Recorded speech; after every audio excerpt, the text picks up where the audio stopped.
Alors, bonjour tout le monde. Et maintenant, on va procéder avec l'examen de automne 2022. Donc, question numéro 1. La mortalité suit l'Illustrative Life Table à 6%. Calculez la réserve dans 15 ans pour une assurance vie entière de 100 000 avec paiement au début des 20 premières années émise à une personne de 23 ans. Donc, c'est une assurance avec prime temporaire 20 ans. Donc, on a besoin d'un facteur de rente à 23 ans qui est temporaire 20 ans, qui est égal à une rente viagère à 23 moins V à la 20, 20px, ou bedon 20ex, fois une rente viagère à 43 ans. Donc, la rente temporaire, c'est 12,0226. On utilise cette rente pour calculer la prime. La valeur présente actuelle des prestations est égale à la valeur présente actuelle des primes. Donc, la valeur présente actuelle des prestations est égal à 100 000 fois un facteur d'assurance à 23 ans, est égal à la valeur présente texturelle des primes, donc P fois le facteur de rente temporaire 20 ans, et donc la prime est égale à 620 et 66. Maintenant, quelle est la réserve à 38 ans dans 15 ans? Donc, on a besoin, les primes sont encore bonnes pour un autre 5 ans, donc on a besoin d'une rente temporaire à 38 ans qui est bonne pour 5 ans. Donc, c'est égal à une rente viagère à 38 ans, moins 5ex, ou V à la 5, 5px, fois une rente à 43 ans, qui nous donne notre facteur de rente temporaire 5 ans. La réserve au temps t est égal à 15, c'est égal à la valeur présente actuelle des prestations, qui est égale à une assurance vie entière de 100 000 émise à une personne de 38 ans, moins la valeur présente actuelle des primes de 620 qui restent, temporaire 5 ans, fois un facteur de rente temporaire 5 ans. Et donc, la réserve à t est égale à 15 est égale à 11 988 et 20. Question 2. La mortalité suit l'illustrative life table à 6% et on suppose que les polices ne cessent pas. Au départ, un portefeuille composé de 1000 polices d'assurance vie entière de 50 000 émises à des personnes âgées de 31 ans. Les primes sont payables en début d'année. Les prestations et les cessations sont payées en fin d'année. La prime est déterminée selon le principe d'équivalence actuarielle. Donc, en cas de cessation, la police, un assuré reçoit 80 de la valeur du asset share. Le fonds est égal aux primes payées moins les prestations et les cessations payées accumulées avec intérêt. Donc, quelle est la réserve pour une police à la fin de la première année? Donc, premièrement, pour calculer la réserve, on doit savoir c'est quoi la prime. Donc, la valeur d'une police d'assurance vie de 50 000 émise à une personne de 31 ans avec prime viagère, 50 000 fois un facteur d'assurance à 31 est égal aux primes fois un facteur de rente à 31. Et donc, la prime est égale à 347. La réserve au temps T est égale à 1, mais c'est égal à la valeur présente actuelle des prestations, une assurance vie à 32 ans de 50 000, moins la prime calculée, 340, il faut un facteur de rente à 32 ans, donc c'est égal à 280 et 60.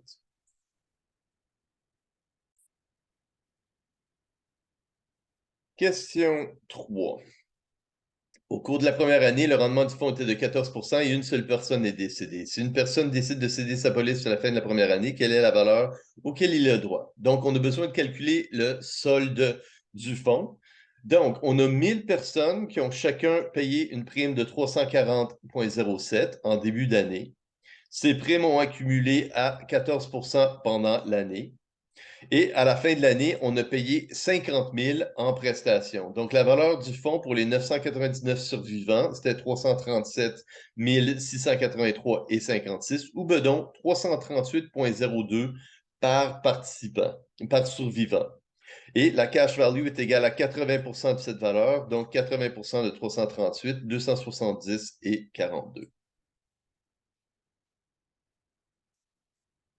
Question 4. Les primes sont calculées selon le principe de l'équivalence actuarielle. La réserve, OK, alors pour une assurance vie entière continue de 100 000 est mise à X. Après 10 ans, la réserve était de 14 285. Après 20 ans, la réserve est de 28 571. Quelle est la réserve pour une assurance vie émise à l'âge de X plus 10? Quelle est la réserve 10 années plus tard? Donc, la réserve, alors si je prends la réserve au temps t est égale à 10, c'est égal à 14 285 et 71. C'est égal à 100 000 fois 1 moins un facteur de rente à x plus 10 divisé par un facteur de rente à x. Et donc, je suis capable d'isoler le facteur de rente à x plus 10 divisé par le facteur de rente à x est égal à 0,857142. Je vais m'en servir plus tard. La réserve au temps t est égale à 20 est égal à 100 000 fois un facteur de rente, 1 moins facteur de rente à x plus 20 divisé par un facteur de rente à x, et on dit que c'est égal à 28 571. Et encore une fois, le ratio x plus 20 sur x me donne 0,714286. Et donc, si je prends le deuxième ratio et je divise par le premier ratio, donc x plus 20 divisé par x plus 10 divisé par x, les a bar x vont disparaître et qu'est-ce qui me reste? C'est a bar x plus 20 divisé par a bar x plus 10. Et ça, c'est égal à 0,714 divisé par 0,857. Et donc, c'est égal à 0,8333333, qui est 5/6.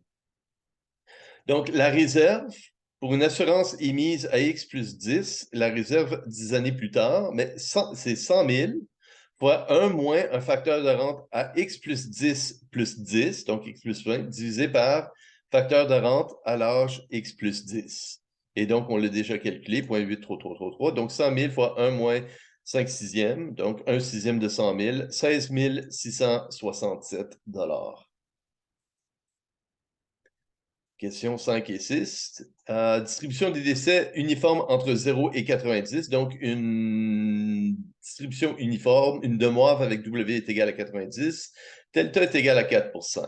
Une assurance vie entière pleinement continue de 300 000 est émise à 40. Donc, prestation au décès, prime viagère payable continuellement. Donc, on a besoin de calculer la prime. Donc, on va calculer un facteur d'assurance à 40 ans, ça veut dire que c'est égal à l'intégrale sur le domaine de V à la T, TPX mu X plus T. TPX mu X plus T, c'est la fonction de densité de la mortalité. Et à 90, la mortalité est uniforme entre 40 et 90. TX, la variable aléatoire du temps de vie futur, est uniforme entre 0 et 50. Donc, c'est une distribution avec densité 1 sur 50. Alors, c'est tout simplement V à la T divisé par 50, qui est une constante, qui nous donne E à la moins 0,04T divisé par moins 0,04 fois le 50, évalué entre 0 et 50, nous donne notre facteur d'assurance. 1 moins le facteur d'assurance divisé par delta nous donne le facteur de rente, qui nous donne 14,19169. La prime, c'est égal à 300 000 fois le facteur d'assurance divisé par le facteur de rente. Donc, la prime, 9 139,13. Quelle est la réserve 10 ans plus tard? Valeur présente actuarielle des prestations, moins la valeur présente actuarielle des primes, maintenant calculée à l'âge de 50 ans. J'ai donc besoin d'un facteur d'assurance et de rente à 50 ans. Alors, à 50 ans, la mortalité est uniforme entre 0 et 40. Donc, c'est l'intégrale de 0 à 40 de V à la T fois TPX mu X plus T. TPX mu X plus T, c'est 1 sur 40. C'est la fonction de densité d'une uniforme entre 0 et 40. Donc, c'est E à la moins 0,04T divisé par 40, divisé par moins 0,04T, évalué entre 0 et 40, me donne 0,49881. Qui est notre facteur d'assurance. 1 moins le facteur d'assurance divisé par delta me donne mon facteur de rente. Et donc, la réserve au temps t est égale à 10, c'est la prestation fois un facteur d'assurance à 50 ans, moins la prime qui a été calculée, fois un facteur de rente à 50 ans. Et donc, la réserve à t est égale à 10 est égale à 35 134,46. Question numéro 6. Calculer la variance de la variable aléatoire de la perte 10 années après l'émission de la police. Alors, c'est égal à B plus P sur delta au carré fois un facteur d'assurance à 50 ans à 2 fois la force d'intérêt, moins un facteur d'assurance à 50 ans au carré. Donc, on a besoin de calculer, on a déjà calculé le facteur d'assurance à 50 ans, on a besoin de calculer le facteur d'assurance à 50 ans à 2 fois la force d'intérêt. Alors, c'est l'espérance de V à la T au carré. V à la T au carré, c'est V à la 2T, qui est égal à l'espérance à 2 fois la force d'intérêt. Donc, si la force d'intérêt est de 4 c'est l'espérance de E à la moins 0,08T.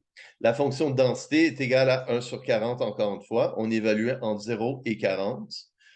Et ça nous donne notre facteur d'assurance à 50 ans à 2 fois la force d'intérêt. Donc, la variance T est égale à 10 est égale à B plus la prime divisé par delta, le tout au carré, fois notre facteur d'assurance à 2 fois la force d'intérêt, moins notre facteur d'assurance calculé dans la question 5 au carré, qui nous donne 14 milliards 228 595 100 $. Alors, ce chiffre est un chiffre qui est très grand. Alors, 14 milliards 228 595 100. Alors, si je prends la racine carrée de la variance, j'ai 119 283, qui est un chiffre de la même ampleur du bénéfice. Alors, le bénéfice au carré donne un chiffre qui est énorme. Alors, ne soyez pas surpris d'avoir des variances qui sont énormes. Alors, la variance, c'est une mesure de l'écart-type au carré. Et l'écart-type, c'est une dispersion autour de la moyenne. On a calculé la moyenne qui était de 35 000. Et en moyenne, on va manquer notre moyenne de racine carrée de 14 milliards. En moyenne, on va manquer la moyenne de 119 284 $. Alors, la mortalité, question 7. La mortalité suit l'Illustrative Life Table à 6 %. Une assurance vie temporaire 20 ans de 100 000 est émise à une personne de 40 ans. Les primes sont payables en début d'année pendant 10 ans. Alors, on a une prime payable pendant 10 ans, une assurance temporaire 20 ans. Les hypothèses sur les dépenses. Première année, 1 000 plus 105 de la prime. Le 105 c'est peut-être la commission du courtier. Année subséquente, 100 gestion de la police et 10 va au courtier. Et les années subséquentes, c'est 200 $. Et dans l'année du décès, on a 2 000 en fin d'année. Donc, calculer la prime pour cette police. On va commencer par, alors, la valeur présente actuelle des primes G qui tiennent compte des dépenses. Les primes G sont payables pendant 10 années. Donc, on a besoin d'un facteur de rente temporaire 10 ans à 40 ans, qui est égal à la valeur présente actuelle des prestations. Donc, une assurance temporaire 20 ans émise à une personne de 40 ans de 100 000 payable à la fin de l'année du décès. C'est la valeur présente actuelle des prestations, plus la valeur présente actuelle des primes. Donc, on a 200 qui est payé pendant 20 ans, mais on a un 100 de trop qu'on charge pour les 10 premières années. Donc, je vais soustraire 100 pour les 10 premières années. Donc, j'ai 200 qui a été chargé pendant 20 ans, moins 100 pour les 10 premières années. Donc, j'ai juste 100 qui est chargé pour la première année. J'ai un 900 supplémentaire à ajouter.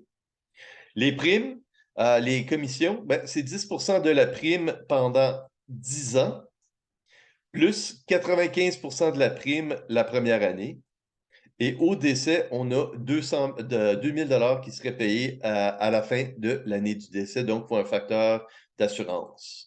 Donc, le facteur d'assurance temporaire, ben, c'est égal à une assurance vie entière à 40 ans, moins V à la 20, 20P 40. Alors, 20E 40. 20EX fois une assurance à 60 ans, qui nous donne notre facteur d'assurance. La rente temporaire 10 ans, c'est égal à une rente viagère à 40 ans, moins 10EX, ou V à la 10, 10PX, fois un facteur de rente à 50 ans. La rente temporaire 20 ans, c'est une rente viagère à 40 ans, moins 20EX, ou V à la 20, 20PX, fois une rente à 60 ans. Et donc, on a nos facteurs de rente temporaire 10 ans et nos facteurs de rente temporaire 20 ans. Donc, la valeur présente actuelle des primes, elle est égale à la valeur présente actuelle des prestations de décès, plus la valeur présente actuelle des dépenses. Et donc, la grosse, la prime brute, est égale à 1 441,43. Question 8. Une dotation 34 ans de 70 000 avec prime de 800 payable au début de chaque année est émise à X. I est égal à 8 La réserve dans 32 ans, donc il va rester 2 ans à la dotation, elle est de 58 750,07. On est à 2 ans de payer, c'est au gros max, on est à 2 ans maximum de payer 70 000. Donc, on peut utiliser la formule récursive. La réserve à 33 ans plus la prime de 800 sert à payer. En cas de décès, on va payer 70 000 et en cas de survie, à la fin de l'année, on va payer 70 000. Donc, quoi qu'il arrive, à la fin de l'année, on paye 70 000. On escompte ça avec une période d'intérêt et ça nous permet de calculer la réserve au temps T est égal à 33.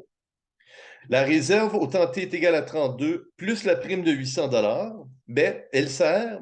Alors, si la personne décède, on paiera 70 000 à la fin de l'année, qu'on ramènera avec une période d'intérêt. Et si la personne survit, à la fin de l'année, il va avoir une réserve, qu'on vient juste de 64 000, qu'on va escompter avec une période d'intérêt. Donc, la réserve à 32 ans, elle est de 58 000, plus la prime, est égale à, en cas de décès. Alors, 1 moins la probabilité de survivre, on va payer 70 000 à la fin de l'année qu'on escompte avec une période d'intérêt, plus la probabilité de survivre, qu'on va avoir une réserve qui vaut 64 000 à la fin de l'année qu'on escompte avec une période d'intérêt. Et donc, la probabilité de survivre de x point plus 32 à x plus 33, 95 %. Question 9. La mortalité suit l'Illustrative Life Table à 6 %. Une assurance vie entière de 100 000 émise à 80 est émise à une personne âgée de 80. Les primes viagères sont payables en début d'année et la prestation est payable à la fin de l'année du décès. Assumez une distribution uniforme des décès aux âges fractionnaires. Calculez la réserve dans 6 mois selon une interpolation linéaire. Donc, voici ce qu'on va faire. On va prendre une interpolation linéaire. Donc, la valeur au temps t est égale dans 6 mois. On va l'escompter avec V à la 0,5, 0,5 px. Donc, on escompte avec 0,5 périodes d'intérêt, sachant que la personne a survécu 0,5 périodes. Et ça, c'est la réserve au temps t est égal à 0,5. On va prendre 50 % de la valeur de la réserve initiale. Donc, la réserve initiale, c'est la réserve au temps zéro plus la prime. La réserve au temps zéro, c'est zéro. Et on va prendre 50 % de la réserve à la fin de l'année, escomptée avec une période d'intérêt, sachant que la personne, elle a survécu. Donc, première chose qu'on doit faire, on doit calculer la prime. Donc, la valeur présente actuelle des prestations est égale à la valeur présente actuelle des primes. Donc, 100 000 fois un facteur d'assurance à 80 ans est égal à P fois un facteur d'assurance de rente viagère à 80 ans. Donc, la prime est égale à 11 274,34. La probabilité de survivre la prochaine année, c'est 92 %. Donc, la probabilité de décéder la prochaine année, c'est 8 %. Et si on assume une distribution uniforme des décès, ça veut dire qu'on a 4 % de chance de mourir dans les 6 prochains mois. Et donc, la probabilité de survivre les 6 prochains mois, c'est 96 %. La réserve au temps t est égale à 1, c'est égal à la valeur présente actuelle des prestations, 100 000 fois un facteur de rente à facteur d'assurance à 81 ans, moins la valeur présente actuelle des primes de 11 274 fois un facteur de rente à 81 ans. Et donc, la réserve au temps t est égale à 1, c'est 4 262,77. Donc, V à la 0,5 px, P80, fois la réserve au temps t est égal à 0,5. Alors, si je prends la réserve au temps t est égal à 0,5 et j'actualise avec une demi-année d'intérêt et une demi-année de mortalité, je ramène ça à l'âge de 80 ans. Je vais prendre 50 % de la réserve initiale. Donc, la réserve au temps zéro, c'est 0, plus la prime. La réserve initiale, c'est 0 plus la prime. Et je vais prendre 50 % de la valeur de la réserve terminale escomptée avec intérêt et mortalité. Donc, la probabilité à la fin de l'année, la réserve est de 4 262. On a 92 % de chance de survivre l'année et on ramène ça avec 6 % d'intérêt. Et j'isole ma réserve est égale à 8 029,57. Question 10. Une assurance vie entière de 200 000 est payable à la fin de l'année du décès est émise à une personne de 35 ans. La prime viagère de 1 441,27 est payable en début d'année. Le taux d'intérêt est de 7 %. La réserve après un an est de 1 141,75. Calculer la probabilité de survivre de 35 à 36. Donc, la réserve au temps t est égale à 0, c'est 0, plus la prime, sert à financer, avec probabilité Q35, la prestation de décès de 200 000. Si la personne décède, on paiera 200 000 à la fin de l'année. On ramène avec une période d'intérêt. Et si la personne survit à la fin de l'année, il y a une réserve qui vaut 1 141,75. On escompte avec une période d'intérêt. Et en conséquence, j'ai juste une inconnue que je suis capable d'isoler. Alors, la probabilité de survivre de 35 à 36, c'est 99,8 %. Et question numéro 11, une dotation 3 ans a été mise à X. Alors, la première année, pour un décès la première année, on paye 100 000. Un décès la deuxième année, on paye 200 000. Et un décès la troisième année, on paye 300 000. Si on survit 3 ans, on paye 300 000. Donc, si on survit 2 ans, quoi qu'il arrive, la troisième année, il y a 300 000 qui sera payé. La prime P est payable en début d'année calculée selon le principe de l'équivalence actuarielle. La force de mortalité est constante à 4 I est égal à 7 Calculer la réserve au temps T est égal à 2. Alors, la réserve à la fin de la deuxième année. Donc, pour ceci, la réserve au temps T est égale à 2, ben, c'est égal à la valeur présente actuarielle et prestations au temps 2, moins la valeur présente actuarielle et primes au temps 2. Et la valeur présente actuarielle et prestations au temps 2, mais si la personne est toujours en vie, au temps 2. S'il meurt dans la prochaine année, on paye 300 000. S'il survit la prochaine année, on paye 300 000. Alors, quoi qu'il arrive, la valeur présente actuarielle et prestations, c'est 300 000. Et on doit soustraire la valeur présente actuarielle des primes. On est en début de la dernière année, alors il y a juste une prime qui est due. Donc, on doit calculer la valeur présente actuarielle on doit calculer la prime. Donc, la valeur présente actuarielle des prestations au temps T est égale à 0. Mais c'est égal c'est égal à 100 000. Si la personne décède dans la prochaine année, on va payer 100 000 au temps 1. On escompte avec une période d'intérêt. Alors, la probabilité de survivre la prochaine année, c'est E à la moins 0,04 fois 1. Et donc, la probabilité de décéder, c'est 1 moins E à la moins 0,04. Si la personne meurt de la deuxième année, on va payer 200 000 au temps T est égal à 2. C'est égal à la probabilité de survivre la première année fois 1 moins la probabilité de mourir la deuxième année. Plus, si la personne décède la troisième année, on va payer 300 000. Si la personne survit la troisième année, on va payer 300 000 au temps T est égal à 3. Donc, si la personne survit les 2 prochaines années, au temps T est égal à 3, une prestation de 300 000 sera versée. On escompte avec 3 périodes d'intérêt. Alors, fois 2 PX, alors E à la moins 0,04 fois 2. Et donc, la valeur présente actuarielle des prestations au temps T est égale à 0, c'est égal à 236 306 et 94. On va maintenant calculer la valeur présente actuarielle des primes. Alors, la prime P, elle est payable en début d'année tant que la personne est en vie. Donc, c'est P, une prime au temps 0 qui est payée. Plus, si la personne survit la première année, on va payer une deuxième prime de P au temps T est égal à 1. On escompte avec une période d'intérêt.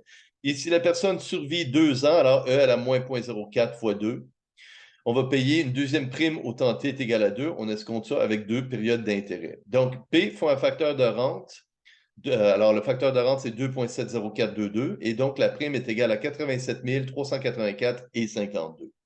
Et donc, la réserve au temps T est égale à 2, c'est la valeur présente actuelle des prestations. Alors, à la fin de l'année, on va payer 300 000, c'est certain, qui meurt ou s'il est vivant.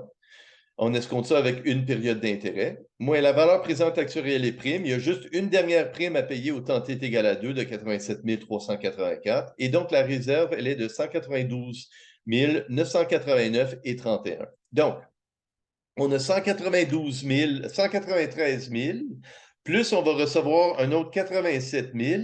Alors, 193 000 plus 87 000. On va avoir 280 000 et ce 280 000 va accumuler à du 7 pour valoir 300 000 qui va être assurément payé à la fin de l'année.